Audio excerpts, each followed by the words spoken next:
Hello दोस्तों, स्वागत है आपका अपने इस यूट्यूब चैनल में।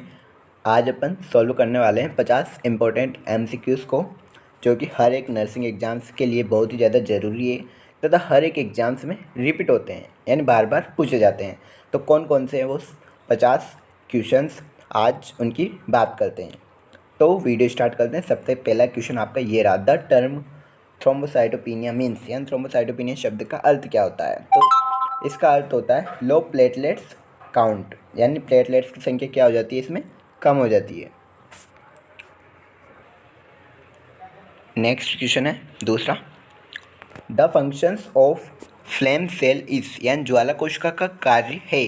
फ्लेम सेल, सबसे पहली बात तो फ्लेम सेल्स का जो एक क्वेश्चन आया है, ये जो क्वेश्चन आया है वो है माइक्रोबायोलॉजी से रिलेटेड होता है, जिसमें जो छोटे छोटे सूक्ष्म जीव होते हैं, कर्मी होते हैं, उनमें फ्लेम सेल पाई जाती है, जो कि किडनी की तरह कार्य करती है तथा वह मल के एक्सक्रीशन में भी सहायता करती है। तो यह जो इसका जो कार्य होता है वह एक्सक्रीशन से रिलेटेड होता है। ये माइक्रोबायोलॉजी से लिया गया क्वेश्चन होता है, ठीक है, जो कि मल त्याग करने तथा एक्सक्रीशन जैसे कार्यों तथा नाइट्रोजन जैसे वेस्ट प्रोडक्ट को बाहर निकालने में सहायता करती है, ठीक है, ज्वाला कोशिकाएं।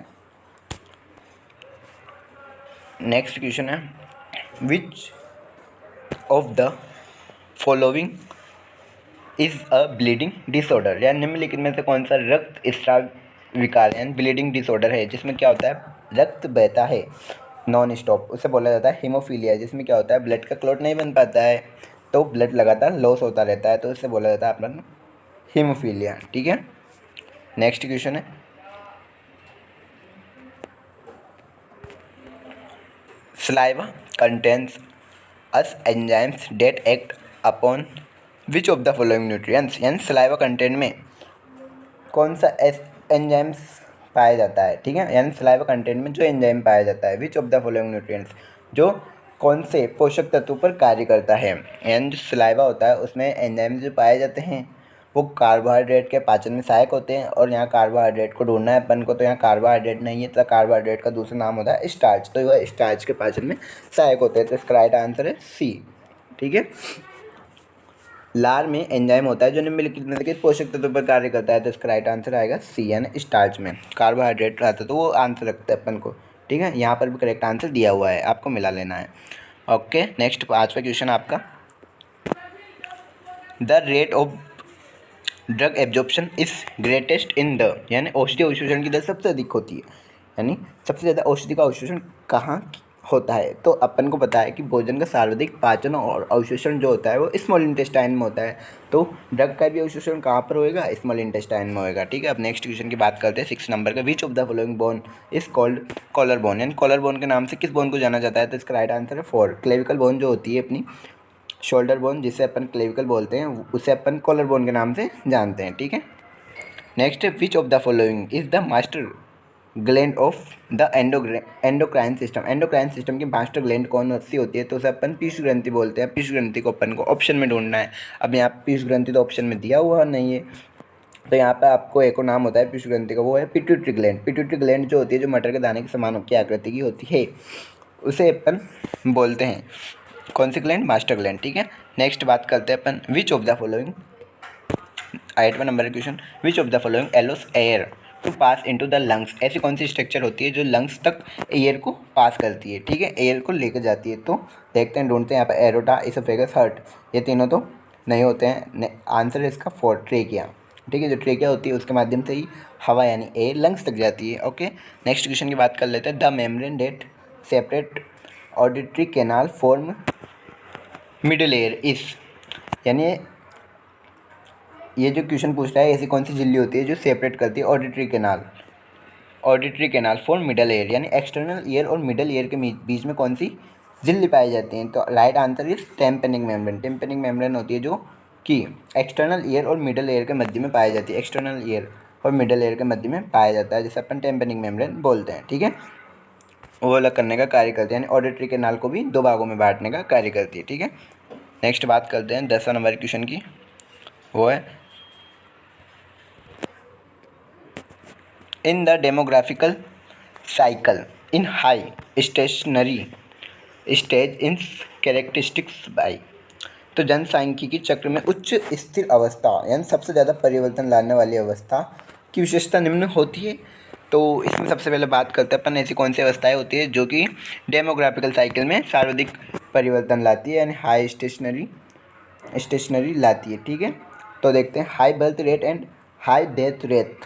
अगर हाई बर्थ रेट यानी बहुत ही ज़्यादा बच्चों को जन्म होता है तब बहुत लोगों की डेथ हो जाती है, तो वो क्या करती है, डेमोग्राफिकल साइकिल में सर्वाधिक चेंजेस लाने का कार्य करती है। तो इसका राइट आंसर आएगा ए। ठीक है, नेक्स्ट बात करते हैं 11वां नंबर क्वेश्चन की। Maternal mortality rate is एक्सप्रेड in term of.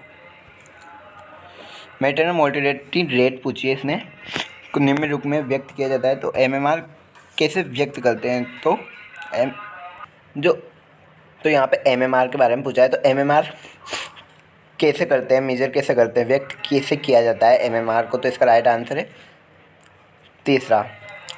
1 lakh live birth जो होते हैं उस पर एमएमआर को निकाला जाता है। ठीक है, तो इसका राइट आंसर सी। 1 लाख पर लाइव बर्थ होते हैं यानी जीवित जन्मों पर एमएमआर यानी मातृ मृत्यु दर कितनी हुई है, तो एमएमआर को निकाला जाता है इस सूत्र के माध्यम से। ठीक है, अब नेक्स्ट क्वेश्चन है 12वां। In India high birth rate is due to all of the following reason except. यानी इंडिया में हाई बर्थ रेट है इन सभी कारणों की वजह से, बस एक को छोड़कर। एक्सेप्ट का मतलब है एक को छोड़कर। ठीक है, तो इसमें सबसे पहला ऑप्शन है अर्ली प्यूबर्टी से, सब जल्दी से क्या आ जाना, प्यूबर्टी का आ जाना। दूसरा है यूनिवर्सलिटीज ऑफ मैरिज, विवाह की सार्वभौमिकता यानी विवाह को प्राथमिकता देना। नेक्स्ट है अर्ली मैरिज यानी जल्दी जल्दी शादी करा देना। तो जिससे क्या होएगा, हाई बर्थ रेट रहेगी, जिससे क्या होगा, जनसंख्या में क्या होगी, उल्टी वृद्धि होगी। ठीक है, अब जो फोर्थ ऑप्शन दिया हुआ है अपन को, ये क्या है, हाई लेवल ऑफ लिटरेंसी यानी साक्षरता का उच्च स्तर रहने पे क्या होगा, हाई बर्थ रेट को कंट्रोल किया जा सकता है। तो इसका राइट आंसर है 4 and high level of literacy. ये सारे रीजन्स तो क्या है, इससे रिलेटेड है हाई बर्थ रेट से, परंतु साक्षरता दर जो है, साक्षरता का उच्च स्तर जो है, यानी पढ़ाई लिखाई जो चीज़ है उसकी वजह से इसको कम किया जा सकता है, किसको, हाई बर्थ रेट को। ठीक है, नेक्स्ट बात करते हैं अपन population statistics include indicators that measures all of the following except. यानी ये यहाँ भी एक्सपेक्ट का मतलब पूछा है, यानी एक को छोड़कर। तो population statistics include indicator that measures. ठीक है, जो पॉपुलेशन जनसंख्या के आंकड़ों को मेजर्स करने वाले सारे संकेत है, बस एक को छोड़कर। तो पॉपुलेशन को बताने वाले कौन कौन सा आंकड़े, सबसे पहला है पॉपुलेशन साइज, जी हाँ, जनगणना। दूसरा है लिंग अनुपात, सेक्स रेशियो, ये भी है। नेक्स्ट है डिपेंडेंसी रेशियो यानी निर्भरता अनुपात, ये भी एक पॉपुलेशन स्टैटिस्टिक्स का इंडिकेटर है।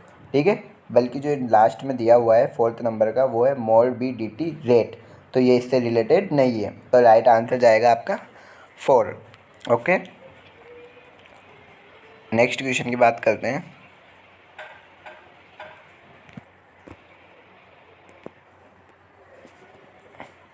The ratio of numbers of pregnancies in a year to married women in the age 15 से 44 ईयर इस कॉल्ड। तो उसे क्या बोला जाता है, एक वर्ष में गर्भधारण की संख्या से 15 से 40 वर्ष की आयु में विवाहित महिलाओं के अनुपात को निम्न कहा जाता है। इसे बोला जाता है प्रेगनेंसी रेट। प्रेगनेंसी रेट क्या हो रही है, बढ़ रही है, तो उसे बोला जाता है गर्भावस्था दर। ठीक है, प्रेगनेंसी रेट बोला जाता है। ठीक है, और इन तीनों का यहाँ पर कोई संबंध नहीं है। नेक्स्ट क्वेश्चन है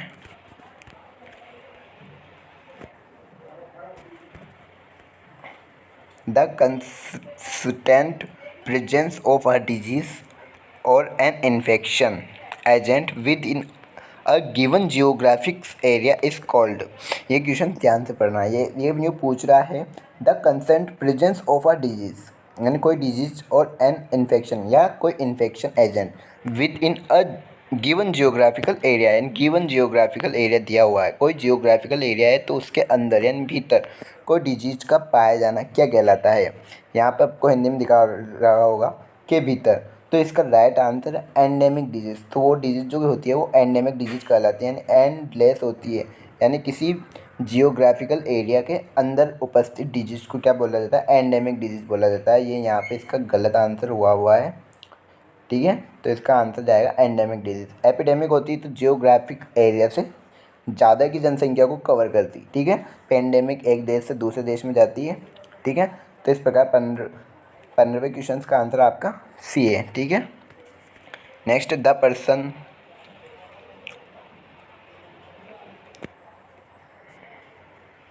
पर्सन एनिमल ऑब्जेक्ट और substance form which an infectious agent passes और इज डिसेमिनेंट और to the host is called, यानी वह व्यक्ति, जानवर, वस्तु या पदार्थ जिससे संक्रामक एजेंट गुजरता है। वह व्यक्ति, जानवर, वस्तु या पदार्थ जिससे संक्रामक एजेंट गुजरता है, ठीक है, यानी इन्फेक्शियस एजेंट गुजरता है या पोषिता में प्रसारित किया जाता है तो उसे क्या कहा जाता है? यानी किसी व्यक्ति, जानवर, वस्तु से होकर कोई इन्फेक्शियस एजेंट गुजरता है तो उसे क्या बोला जाता है? सीधी सी बात है, उसे सोर्स बोला जाता है, ठीक है। उसे क्या बोला जाता है? सोर्स बोला जाता है। तो correct answer is B. Okay, next अपना,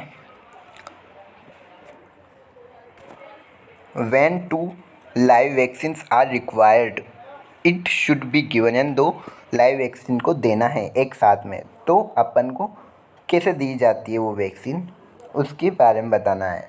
तो इसका पहला आंसर है एक साथ विभिन्न जगहों पर दे दो वो वैक्सीन। दूसरा है साथ ही एक ही जगह पर दे दो।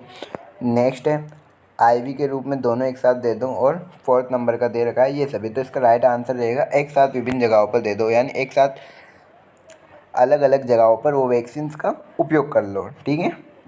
यानी यहाँ पे दे रखा है स्टिमुलेंटेंसली एट डिफरेंट साइट, यानी डिफरेंट साइट यानी अलग अलग जगहों पर दे दो, एक साइट पर अपन दे नहीं सकते, ठीक है।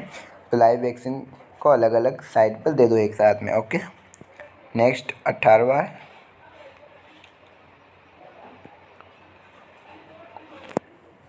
बहुत इंपॉर्टेंट क्वेश्चन है, ध्यान से पढ़ना इसे। When antibodies produced in one body are transfer to another to induced protection against disease is called, यानी किसी के शरीर में एंटीबॉडी है बनी हुई है और उसे किसी अन्य शरीर के अंदर प्रवेश कराया जाता है तो उसे क्या कहा जाता है? उसे कौन सी इम्यूनिटी कहा जाता है? तो उस प्रकार की जो इम्यूनिटी होती है, यानी किसी व्यक्ति के शरीर में डायरेक्ट ट्रांसफ़र कर रहे हैं तो उस इम्यूनिटी को क्या बोला जाता है? तो राइट आंसर रहेगा इसका पैसिव इम्यूनिटी होती है, यानी डायरेक्ट उस इंसान को क्या दे रहे हैं? इम्यूनिटी प्रदान कर रहे हैं तो उसे अपन पैसिव इम्यूनिटी कहा जाता है, ठीक है। Next, episiotomy has to be done during, यानी एपिस्टोटोमी जो सीजर होता है वो कब परफॉर्म किया जाता है, के दौरान किया जाता है, किस कब किया जाता है, ठीक है। तो ये किया जाता है सेकंड स्टेज ऑफ लेबर की जो स्टेजेस होती है उसमें सेकंड स्टेज में एपिस्टोटोमी सीजर्स का उपयोग किया जाता है या लगाया जाता है फीमेल में, ठीक है। नेक्स्ट, अ वुमेन, यानी एक महिला who never give birth to a child, यानी एक ऐसी महिला जिसने कभी बच्चे को जन्म नहीं दिया तो इसे क्या बोला जाता है? तो इसका राइट आंसर है ए, न्यूली पेरा, नली पेरा बोलते हैं इसे, क्या बोलते हैं? नली पेरा, इसका राइट आंसर होने वाला है, ठीक है। यानी वह फीमेल जिसने कभी बच्चे को जन्म नहीं दिया तो उसे नली पेरा के नाम से जाना जाता है, ठीक है। नेक्स्ट है 21वां क्वेश्चन,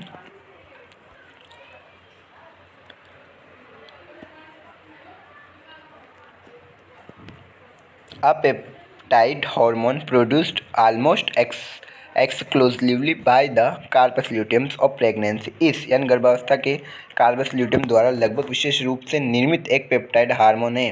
कार्पस ल्यूटियम के द्वारा निर्मित होने वाला एक पेप्टाइड हार्मोन कौन सा है? तो इसका राइट आंसर है दूसरा, रिलैक्सिन हार्मोन एक पेप्टाइड हार्मोन होता है, ठीक है, गर्भावस्था के दौरान जिससे कार्पस ल्यूटियम के द्वारा सिक्रेट किया जाता है। नेक्स्ट है increased pigmentation in the face during pregnancy is called, यानी प्रेगनेंसी यानी गर्भावस्था के दौरान महिला के चेहरे पर पिगमेंटेशन यानी चकत्ते बन जाते हैं चेहरे पर तो उसे क्या बोला जाता है? काले काले बन जाते हैं, डार्क कलर के निशान बन जाते हैं तो उसे क्या बोला जाता है? तो उसे बोला जाता है क्लोसोमा। सी इज राइट आंसर, क्लोसोमा उसे बोला जाता है, ठीक है। नेक्स्ट है the thin serious fluid secreted from breast during the first 24 to 48 hour is called, यानी यानी लेबर के बाद जैसे बच्चे का जन्म हुआ उसके 24 से 48 घंटे के बाद ब्रेस्ट से निकलने वाले मिल्क को क्या कहा जाता है? तो उसे बोला जाता है colostrum. Right answer is C. ठीक है, तो उसे क्या बोलते हैं? कोलेस्ट्रम बोला जाता है। ठीक है, नेक्स्ट है the essential obstetric care provided under RCH phase is all of the following except, यानी एक को छोड़कर, यानी सारी की सारी जो फेज़ है ऑब्स्टेट्रिक केयर की वो RCH फेज के अनुसार है, बस एक को छोड़कर। तो वो कौन सी अपन को ढूंढनी है? तो यहाँ पर राइट आंसर आने वाला है, देखते हैं अपन सबको। Early registration of pregnancy, pregnancy का जल्दी रजिस्ट्रेशन किया जाना चाहिए। जी हाँ, बिल्कुल। नेक्स्ट है 4 नंबर का provision of 3 post natal checkup करने चाहिए। जी हाँ। नेक्स्ट है प्रोविज़न ऑफ सेफ हॉस्पिटल और होम डिलीवरी, यानी सुरक्षित अस्पताल और घर पर प्रसव का प्रावधान है। और जो यहाँ पे सेकंड आंसर दिया गया है ये इनकरेक्ट आंसर है। Provision of minimum 10 antenatal checkup by ANM और मेडिकल ऑफिसर, तो ये नहीं किया जाता है, 10 नहीं की जाती है। इसका राइट एंटीनेटल चेकअप जो होती है उसमें कम से कम 7 या 6 विजिट की जाती है। ठीक है, नेक्स्ट क्वेश्चन है आपका 25वां। Benefits of kangaroo mother care are all of the following except, यानी एक को छोड़कर सारे के सारे क्या है? कंगारू मदर केयर, यानी KMC से रिलेटेड है, एक को छोड़कर। ठीक है, या लाभ है कंगारू मदर केयर के सारे लाभ है, बस एक को छोड़कर। तो सबसे पहला लाभ है इम्प्रूव मदर्स बेबी बॉर्न। जी हाँ, increase milk production in mother, ये भी होता है। नेक्स्ट है इंक्रीज इन्फेक्शन इन बेबीज़, तो ये यहाँ पर गलत बात है क्योंकि बेबी में किसी प्रकार का इन्फेक्शन नहीं होता है कंगारू मदर केयर के दौरान। कीप्स बेबी वार्म, बच्चों को गर्म रखता है। जी हाँ, ये तीनों तो कंगारू मदर केयर के बेनिफिट से, बस तीसरे वाले को छोड़कर, यानी इंक्रीज इन्फेक्शन इन बेबीज़। जी हाँ, नेक्स्ट क्वेश्चन अपना, अ प्रेग्नेंट वूमेन, यानी एक गर्भवती महिला should visit the antenatal clinic, कोई एंटीनेटल क्लिनिक पर जाती है ट्विच, यानी 2 बार, अ मंथ, यानी एक महीने में 2 बार, during which of the following month of pregnancy, यानी ऐसा कौन सा महीना होता है प्रेगनेंसी के अंदर जिसमें वह 2 बार एंटीनेटल चेकअप के लिए जाती है? तो राइट आंसर इज सी, यानी 8 मंथ, यानी 8वें महीने पर जो महिला रहती है वो 2 बार चेकअप के लिए क्लिनिक पर जाती है। कौन सा? एंटीनेटल क्लिनिक पर। ठीक है, एंटीनेटल चेकअप के लिए क्लिनिक पर जाती है। ठीक है, तो right answer is C. Next question है the objective of antenatal care all of the following except, यहाँ पर भी एक्सेप्ट वर्ड लगा हुआ है, यानी एक को छोड़कर, यानी सारे ऑब्जेक्टिव है, यानी लाभ है किसके? एंटीनेटल केयर के, बस एक को छोड़कर। तो इसका राइट आंसर आएगा टू प्रिवेंट एडोलसेंट प्रेगनेंसी, यानी ये क्या कह रहा है? The objective of antenatal care all of the following except, यानी सबको छोड़कर।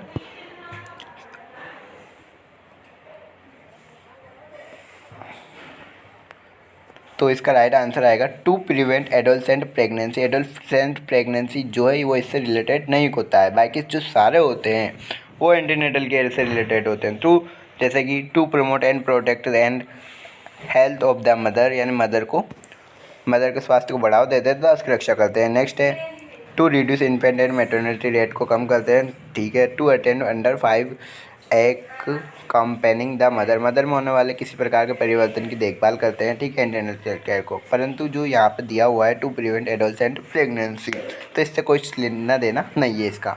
ठीक है, नेक्स्ट क्वेश्चन है 20 weeks of pregnancy uterine fundus is palpable at, यानी यूटेराइन फंडल्स 20 वीक पर कहाँ तक चला जाता है? तो इसका राइट आंसर आएगा B, lower borders of umbilicus. Lower borders of umbilicus पर आप फंडल ग्रिप को पाल्पेट कर सकते हो। ठीक है, नेक्स्ट क्वेश्चन है the immunoglobulin which protects the newborn against enteric infection is, यानी इम्यूनोग्लोबिन जो नवजात में आत्म संक्रमण को बचाता है। इसका राइट आंसर जाएगा ए, यानी IgA जो होता है, IgA जो होता है वो नवजात में ना एंटेरिक यानी आंतों में इन्फेक्शन होने से रोकता है। ठीक है, नेक्स्ट क्वेश्चन की बात कर लेते हैं।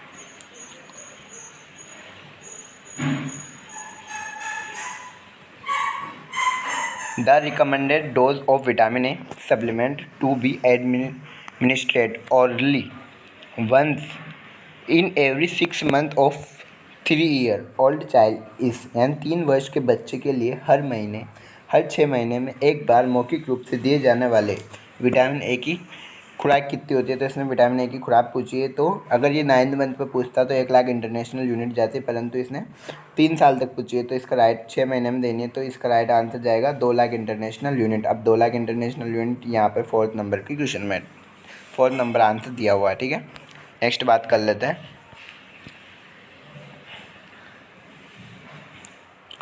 इन चिल्ड्रंस विथ डायरिया, यानी एक चिल्ड्रन से जो डायरिया से ग्रसित है, the main M of ORS therapy, तो उसकी ORS थेरेपी दी जा रही है, तो उसका एम क्या है, मेन उद्देश्य क्या है। तो प्रिवेंट डिहाइड्रेशन, जी हाँ बिल्कुल। रिड्यूस मॉर्टेलिटी, जी हाँ। To correct water and electrolyte deficit, जी हाँ, उसकी वाटर एंड इलेक्ट्रोलाइट डेफिसिट है, उसको पूरा करने के लिए अपन ORS देते हैं, तो इसका राइट आंसर जाएगा 4। ठीक है, all of the above. Okay, next question. The first dose of hepatitis B is given at, यानी हेपेटाइटिस बी की पहली खुराक निम्न पर दी जाती है। तो सबसे सीधी बात है, हेपेटाइटिस बी की जो फर्स्ट खुराक होती है वो जन्म पर ही दी जाती है। ठीक है, तो राइट आंसर ए। नेक्स्ट है, pellagra is caused due to the deficiency of, pellagra किसकी कमी से होता है। तो प्लेग्रा जो होता है वो नियासिन की कमी से होता है। ठीक है, the route administration of DPT vaccine, DPT vaccine को दिए जाने के लिए कौन सा मार्ग होता है। तो DPT वैक्सीन को इंट्रामस्कुलर दिया जाता है। ठीक है, नेक्स्ट क्वेश्चन है, the most preferred vaccination site of hepatitis B vaccine in infant, इन शिशुओं में हेपेटाइटिस बी के टीके के लिए सबसे ज़्यादा पसंदीदा साइट कौन सी है। ठीक है, तो सबसे पहले हेपेटाइटिस बी वैक्सीन देने के लिए सबसे ज़्यादा पसंद की जाने वाली साइट कौन सी है, सबसे ज़्यादा साइट कौन सी साइट पर हेपेटाइटिस बी का टीका लगा दिया जाता है, इन्फेंट में, यानी शिशु में। तो इसका राइट आंसर जाएगा बी, क्या है, वास्टुस लेटरिस जो साइट होती है उस पर लगाया जाता है। अब आप कमेंट करके मुझे बताएंगे ये वास्टुस लेटरिस साइट कहाँ पर पाई जाती है। ठीक है, नेक्स्ट है 36 क्वेश्चन है, pre pentavalent vaccine is given at, यानी पेंटावेलेंट वैक्सीन कब दी जाती है। तो यहाँ पर आपको सबसे पहले ऑप्शन में देखना है, तो वो दी जाती है 6, 10, 14 वीक्स पर। ठीक है, तो right answer is 3। Okay, next question है आपका, weekly iron and folic acid supplements programs is meant for, यानी साप्ताहिक आयरन फोलिक एसिड सप्लीमेंट जो कार्यक्रम में होता है वो निम्न के लिए है, तो किसके लिए होता है। तो राइट आंसर है एडोलसेंट बॉयज़ एंड सॉरी गलती हो गई, यहाँ पे adolescent boys and adolescent girls के लिए ये प्रोग्राम्स होता है। ठीक है, यहाँ पे भी आंसर दिया हुआ है। नेक्स्ट क्वेश्चन है आपका 38वां, the adolescent health programme providers iron and folic acid supplement on, यानी किशोर स्वास्थ्य कार्यक्रम आयरन और फोलिक एसिड खुराक निम्न पर प्रदान की जाती है। तो कब दी जाती है उसकी खुराक है, तो वो दी जाती है, सेकंड आंसर इसका सेकंड है, fix day of every week में, यानी हर सप्ते में एक निश्चित दिन होता है, उस दिन ही आयरन एंड फोलिक एसिड की खुराक दी जाती है। ओके, नेक्स्ट क्वेश्चन है जो कि बहुत ही ज़्यादा इंपॉर्टेंट क्वेश्चन है, वो है to maintain the health of adolescent, यानी बच्चे कोई एडोलसेंट है तो उसमें हेल्थ को मेंटेन करने के लिए, for control of helminths infection, या हेलमेंथिस इन्फेक्शन कंट्रोल करने के लिए टेबलेट दी जाती है एल्बेंडाजोल, इस एडमिटेड, यानी कब दी जाती है। तो वो दी जाती है 1 साल में 2 बार, यानी ट्विच अ ईयर, यानी वर्ष में 2 बार दी जाती है। अब ये कहाँ पर सेकंड ऑप्शन दिया हुआ है, तो ये ट्विच अ ईयर यानी वर्ष में 2 बार, यानी हर 6 महीने पर ये दी जाती है, एल्बेंडाजोल की टेबलेट दी जाती है जो 400 mg की होती है। ठीक है, नेक्स्ट है 40 नंबर का question, the only way to limit the size and control the interval between birth is by, यानी आकार को सीमित करने और जन्मों के बीच का अंतराल को नियंत्रण करने का एकमात्र तरीका है, यानी जनसंख्या वृद्धि को रोकने का एकमात्र तरीका पूछा है इसने, तो उसका आंसर आपको देना होगा। सबसे पहला रिड्यूसिंग मैटरनल मोर्टेलिटी, मातृ मृत्यु दर को कम करना, नहीं ये तो और बढ़ा देगा। हेल्थ काउंसलिंग, जी हाँ ये हो सकता है। ऑल ऑफ दिस, पर यहाँ पे ऑल ऑफ दिस लगा देते हैं, पर यहाँ पे पहला अलग दिया हुआ है, तो यहाँ पे इसका जो राइट आंसर जाएगा वो इसका राइट आंसर रहेगा फैमिली प्लानिंग। ठीक है, इसका राइट आंसर क्या रहेगा? Family planning. ओके, नेक्स्ट है measles is caused by. Measles किसकी वजह से होता है? तो मीजल्स जो होता है वो पैरामिक्स वायरस की वजह से होता है, तो राइट आंसर इज सेकंड। ठीक है, नेक्स्ट है the national vector borne disease program covers the following disease except, यानी सारे को कवर करता है कौन? National vector borne disease program, बस एक को छोड़कर, तो राइट आंसर जाएगा इसका लेप्रोसी। लेप्रोसी जो होता है वो इसके अंदर नहीं होता है, बल्कि सारे मलेरिया, चिकनगुनिया जैसे जापानीज एन्सेफेलाइटिस इसके अंदर आते हैं। नेक्स्ट क्वेश्चन है द काला आजार fever is transmitted through the bytes of, यानी काला आजार जो रोग होता है वो किसके काटने से फैलता है? तो आंसर आएगा सैंड फ्लाई। ओके, नेक्स्ट है all of the following infection are caused by RNA virus except, यानी निम्नलिखित कि सभी संक्रमण आरएनए वायरस से होते हैं सिवाय एक के छोड़कर, तो इसका राइट आंसर आएगा फोर्थ। स्मॉल पॉक्स जो होता है वो एक डीएनए वायरस होता है। ओके, नेक्स्ट है in following which disease is caused by varicella zoster, right answer fourth chicken pox. When the diarrhoea last for more than 14 days it is called, यानी जब 10-14 दिन से अधिक समय तक रहता है तो इसे क्या कहा जाता है? तो right answer is persistent diarrhoea, उसे क्या बोला जाता है? परसिस्टेंट डायरिया बोला जाता है। ओके, नेक्स्ट क्वेश्चन, आप protozoal disease caused by infection which parasites of genus plasmodium, plasmodium की वजह से कौन सी डिजीज होती है? तो आप सभी को पता होगा प्लाज्मोडियम जो पैरासाइट होता है उसकी वजह से मलेरिया नामक डिजीज होती है। ओके, कौन सी डिजीज होती है? Right answer is B. Okay, next question आपका all of the following infections are transmitted through exposure to infectious blood are all except, यानी सारे के सारे जो हैं वो सारे ब्लड के माध्यम से फैलते हैं, रक्त के संपर्क में आने से फैलते हैं, सिवाय एक के, तो इसका राइट आंसर जाएगा 4, यानी जो हेपेटाइटिस ए होता है वो ब्लड के माध्यम से नहीं फैलता है। ओके, बल्कि हेपेटाइटिस बी, सी तथा HIV जो होते हैं वो ब्लड के माध्यम से फैलते हैं। ओके, नेक्स्ट है the virus date causes dengue, यानी डेंगू कौन सा वायरस फैलाता है? तो उसका राइट आंसर बी, यानी फ्लैवी वायरस जो होता है वो डेंगू कॉज करता है।